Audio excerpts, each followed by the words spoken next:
Ang Santa Carmen Farmers Marketing, Dumalag,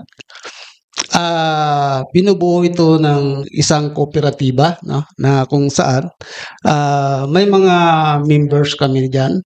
Ang cooperative, ibig sabihin nun na nasa sa isang bahay na sa loob ng bahay may mga members and family.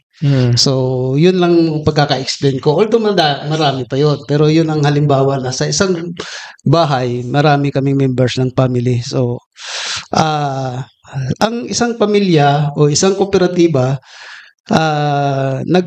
nag-uusap-usap, ano dapat nating gawin at kung may gagawin tayo, anong maitutulong sa atin. Yun. So, yun, nabuo namin yun dahil ang gusto namin na ang kooperatiba makatulong talaga sa mga membro at sa buong mamamayan ng aming bayan o mismo sa province of Capiz.